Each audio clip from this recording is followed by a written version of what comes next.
Hello, everybody. Today we will be looking at the cultural significance of honey. First, we will see how some ancient cultures used honey thousands of years ago, how one type of honey has some very special properties, and how this special honey is important to the Nepalese culture today. This presentation is brought to you by Max Herb, Ronan Bogley, and Kevin Finn. Honey has been an important part of various cultures all over the world for thousands of years. This is an ancient cave painting found in Valencia, Spain from 8,000 years ago that shows a woman hunting for honey. The ancient Egyptians had a great religious and spiritual connection to the honeybee and honey. Honey was used by all people in ancient Egypt and was produced on a large scale.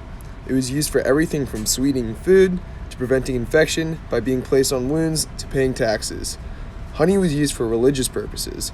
Sacred animals were fed cakes sweetened with honey. This photo shows ancient Egyptians baking these honey cakes. India also has a strong cultural connection to honey. India's oldest sacred book, the Rig Veda, contains many mentions to bees and honey. The Hindu gods were often associated with bees. The gods Vishnu, Krishna, and Indra were called the Madhava, which means the nectar-born ones, and their symbol is the bee. As in ancient Egypt, rulers in India took honey as taxes from their people. Honey was so highly valued that if someone stole it, they were cursed to return in their next life as a gadfly. And then there's the Nepalese and their mad honey. What is mad honey? No, it's not honey you get from angry bees. It's honey that makes you trip balls. Like this guy. I feel pretty fucked up, honestly, and it's a really good feeling.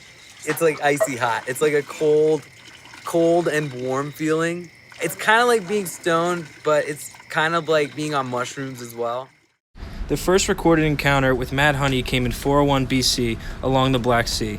Greek historian Xenophon said that hungry soldiers on their way back to Athens feasted upon honey they stole from nearby hives.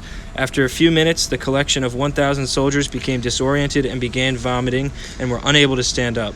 They rested for the night and the effects were gone by the next morning. The mad honey produces a hallucinogenic effect which comes from the gray toxins which are found in the rhododendron flower.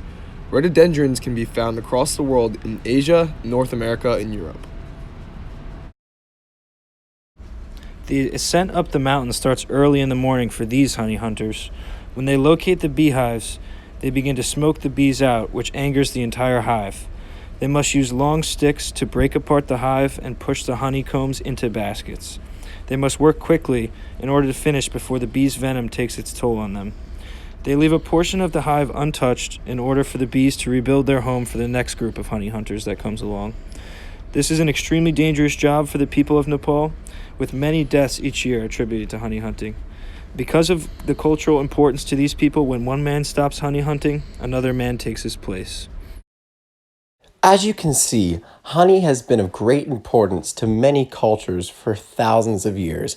It continues to be of great importance to cultures such as Nepal today.